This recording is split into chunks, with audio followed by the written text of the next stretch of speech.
What's up, you guys? Sean Ross Sapp, Fightful.com, here with a name you know, Frankie Monet. You can see her NXT Tuesday night, USA Network, 8 p.m. Eastern. Frankie, how you doing? Good, how are you?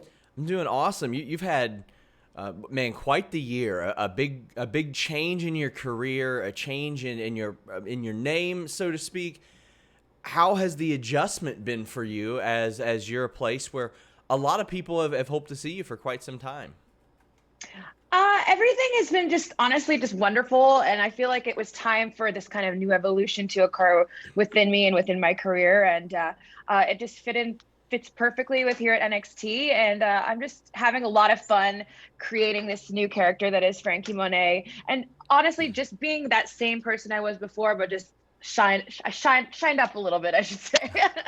One of those things was the name. You were known as Taya for so long. You've got the Frankie Monet name. I love the name Frankie. It was my grandmother's name, so I'm partial to it. Oh, yay! How did that name come about? Was it something you pitched? Was it something that was brought to you? I actually came up with it. We had a bunch of, names and things. I mean, it's like naming your baby. Like you're going to Yes. be associated with this name for the rest of your life. And so I knew that I wanted to have something that was, first of all, different. There's nothing about me that's normal and bland. So I had to have something completely different, ruffle some feathers a little bit, and it did. But yeah, I came up with the name Monet, obviously, after the French artist. When I was a little kid, we would go to Europe all the time because my dad's from Switzerland. And we would go to all the museums and stuff like that. So that's kind of where that idea for that name came from. And then Frankie, I've just always really liked kind of gender neutral names. I thought it was different. I also always remembered her. There was a character, I think her name was Francesca, and she went by Frankie on Stigmata of all movies. Oh yeah. And I always really thought that that was just a really cool name for a girl. And of course, to be different, since I couldn't do it like everybody else with an I and an E, I went with a Y. I like that. I like that change. It is familiar yet different. So I think that's Mhm. that's a really good approach. You mentioned traveling to Europe. I mean, you're from Canada, living in the Mhm. U.S., made a big name Mhm. for yourself in Mexico. I mean, this traveling thing apparently isn't new to you because you said that you used to travel Europe when you were younger as well, right? Yes, I've always just, my parents have made a point of, exposing us to all different types of people, different types of cultures, and having obviously my dad being from Switzerland, like born and raised there, my grandparents still live there, my aunt, my uncles, everything. It was just part of our life that we kind of traveled around. So I've never been scared of the idea of leaving to go on a new adventure or, follow my heart to go somewhere to be a professional wrestler like I did. I just think it's just been instilled in me. My mom was kind of the same way. So, yeah, traveling is a huge part of my life. Not being able to have done it over the last year and a half, 2 years with COVID has been very sad. I miss my family dearly. I haven't been able to go to Canada in like almost 2 years, basically. So hopefully we will all get back to a little bit more of a new normal soon.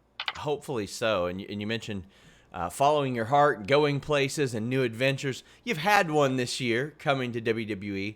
Now, I know you Yes. see it on social media because I'm not you and I see it. As soon as like John Morrison pops up in WWE, people are like, "Oh, she's going to WWE. It's happening." They It's just been going on for know. like 2.5 years, 3 years. Yes, Yeah. they just know it's happening. So, what went into the decision for you to finally come to WWE? You fit like a glove so far. Well, honestly, I had never really been a free agent. If you think about my career, it has Yeah. been, I was in Canada, then I went to Mexico, and then I was, under contracts with AAA, with Lucha Underground, and then with Impact. So I never had this moment where I was able to be like, okay, let's figure out what's out there kind of thing. And so I knew that I like had to give it to myself. You know what I mean? I owed it to myself to see what was out there and to allow myself the opportunity to finally achieve this huge dream that I've always wanted to do, which was be in WWE. So when it came about, it was, over the course of several months, but I really had to just be like, all right, we're doing this. And it was obviously stressful, just like anything you care about. It can be a little bit stressful and a little bit of anxiety, just wondering what the unknown is. But sometimes the unknown is the most wonderful thing, and the most wonderful thing brought me here now to WWE and into NXT. And it is one of those unique situations because you were not unknown. Everybody knew who you were. You had some incredible runs, and outside the company. So you're walking into a company where everybody knows who you are. They're under the understanding you've got a new name, but you had these great vignettes with your dog. Can you Presley's so famous. please explain to me the process of putting these together? Because when you see those, it's like, oh, that's different. That's fun. It was very fun. Like I always say this, that everybody here at NXT was always very understanding and supportive of my ideas, and I've always just really known who I wanted to be and who this character was, and I knew that like Frankie was an evolution of Taya, and I kind of had to break it down for myself and just think about how I would make her visually look, you know, familiar but also different. And so the idea of Presley coming in, I can't remember who exactly it was that had it, because it was not me. I think they knew that. Everybody here knew that I had, John and I obviously have Presley and Bowie, these two fluffy 5-pound Pomeranians that are all over our social media. So I think it just kind of like was this natural thing, you know, a little bit of Paris Hilton, a little bit of Tori Wilson, like it's kind of just fit with who Frankie was going to be. And so they asked me about Bowie and Presley, and I said, Bowie is the bad one. So he's a baby still, so he's very hyper. But Presley has been in movies, has been in a bunch of, and, you know, walked with me to the ring on indie shows and like all this kind of stuff. So I knew he would do a great job. So with the use of lots of bacon bits and me hiding behind doors, we were able to get him to act on command. So I'm so glad. And I just thought it was really fun and different. And, you know, Presley debuted on NXT before me. I know. It's amazing. And I mean, wrestlers get recognized out in public all the time. Does Presley ever get recognized out in public? I mean, people see him and they're like, oh my God, that's Presley. That's amazing. Yes. This is him in all his glory. So the vignettes happen. You've had great success in the ring. You're undefeated in singles action as of right now. How has this experience been for you? I don't know how much you're at the Performance Center. I don't know what the daily routine is. But is there anybody specifically, even after a decade of wrestling, that you're learning from specifically that's helping you out with this adjustment to WWE? Because it can be an adjustment for a lot of people. Honestly, I feel like I'm learning from everybody. If it's my coworkers, if it's the coaches, if it's the producers, if it's everybody. Obviously, there was an adjustment period for me, just also because I was coming off of COVID year. Yeah. So when pre-COVID, I was, you know, wrestling on the indies, filming Impact. I was wrestling like 4 to 5 times a week. And then I went into COVID, which meant obviously none of that. So when I went to NXT, it was a lot of like, okay, I got to like get it together. I got to like be the best version that I can be. And I had every access to everything to make me successful here.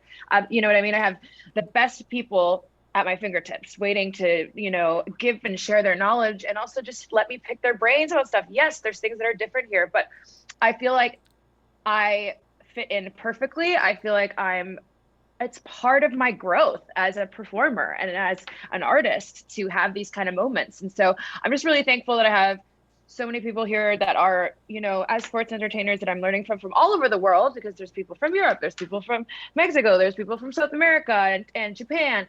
And then I have all these wonderful coaches at my fingertips as well that are just here, you know, day in, day out, whenever I have a question, whether I have, you know, an idea, as well as the writers and everybody else behind the scenes. So it's been a really fun experience. It's been a transitional process for me, but you know, I'm just really ready to bring La Güera Loca here and you know, have her speak for herself. And as we're filming this, there are big NXT changes on the horizon. We don't know exactly what those are, but we've seen like maybe some new colors. We've seen the new logo. We've seen the clip with Wale. It seems like welcome changes. Everybody that I talk to is excited about it. They're still not quite sure what those entail, though. What are you expecting? Like how are you feeling about this? I'm very excited about it. I think that in the world of social media, nobody, especially, nobody is, likes change. And so people are instantly going to get offended or annoyed by the color change or something that's just so frivolous, in my opinion. Like, this is a wonderful, outstanding television program that has literally been on the air for years, who has proven day in, week out, that we're the best. And this is just a new evolution of that. So you're going to see some fun colors. You're going to see a new arena setup, or it's just going to have a different vibe. You're still going to get all the 5-star matches, the grit, all these people that are just trying to, leave their mark in the WWE universe. And that's what NXT is about. And nothing about that is going to change. It's still going to be us. You're going to recognize a lot of people on the show, as well as meeting a lot of new people that are just really, really waiting to get that opportunity. So I mentioned earlier, when you came to WWE, everybody thought for a year and a half, they were like, oh, she's coming. John is on Raw. He's doing great, having one of the best in-ring runs of his career. Were there ever any conversations of you to hop directly up there? Because that's another thing. Like, we've seen you guys on screen together. We know that works. We know there's not just obviously off-the-screen chemistry, but a lot of on-the-screen chemistry as well. Yeah. I mean, there's been mention of it, but I have also been an advocate for the fact that I really wanted to stand on my own 2 feet. I have had a career before I met John. I've had a career during us and now, right? So I feel a lot of times as a woman, especially, we get associated with someone as your husband that you kind of you just become the wife, and You're not just the equal as an equal performer. So I really wanted to make a point to kind of cement myself as a performer, as a sports entertainer alone, and really be like, this is Frankie Monet. She's a badass, and she can do this, on NXT. And eventually, maybe one day we will be together on screen. I would absolutely love that. I feel like our chemistry is undeniable. We've proven over and over again that together we are a dream team. So one day I know that, and I believe that it will happen. I'm just not sure when. But for right now, my sights are set on Raquel Gonzalez. My sights are set on becoming champion for me. So I want Frankie Monet to be champion in 2021. And that's, I mean, you're no stranger to that. You had one of the greatest, probably the greatest Impact Knockouts title run of all time. So, I mean, that is a long-term television product, but still you're switching to WWE, which is a lot different. What has the transition been like for you? Has there been anything that you've looked at and you've been like, that's new, I see why that's done here? Because everything from, you've been on TV for a lot of different places that do things a lot of different ways. Is there anything that you're looking at from an experience standpoint and you're like, okay, I see why they're doing this? There's lots of little things, just as much as something like there's more cameras, or you have to allow for, certain production things that are done differently. Being live all the time. I really wasn't live unless it was a pay-per-view, and some shows in Mexico for AAA were live, but I hadn't really done a lot of live television, and just kind of like things like that I had to get used to again. But there's so many things here that I just feel like a kid in a candy store, because when you come from these different kind of places, and I just don't take anything for granted, ever. This is like a dream to obviously be here in WWE and this place and this experience and all these teachers and stuff. And so I just try to take in every day and try to learn something new every day, and just be as appreciative and grateful as I can for this opportunity, and should continue to shine why I am La Güera Loca, why I have had over a decade of career, internationally. And that's just how my mindset is day in and day out. And yes, of course there's things that are different here, but that's part of it. We evolve. Yeah, absolutely. And you've been on screen since very early in your career. I remember reading that you were part of World of Hurt with Roddy Piper. Oh my gosh, yes. Please tell me a lot about that. I haven't had the opportunity to see it. Forget about that sometimes, and I'm like, oh no, yeah. What was that like? Is it one of those things you look back at and you're like, oh my gosh, that was so early? And how was Roddy Piper? Well, the first season was actually with Lance Storm. Yes. So there are 2 seasons. So first season was with Lance Storm, and I had literally been wrestling maybe 3 months when I did that. Wow. And my debut was on television. Oh my gosh. Wrestling, let's not go back and look at the tape. But yes, it was on TV. So it was a Canadian, reality show, kind of school setup. And then season 2, which was, later on, like 6 months later, was with Roddy Piper, which was also incredible. I mean, it's so crazy to think about all these people that I've gotten the opportunity to learn from. And that was just one more of them.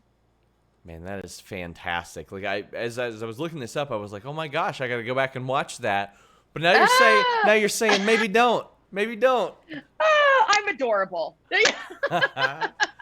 Well, Frankie, I want to thank you so much for giving me so much of your time.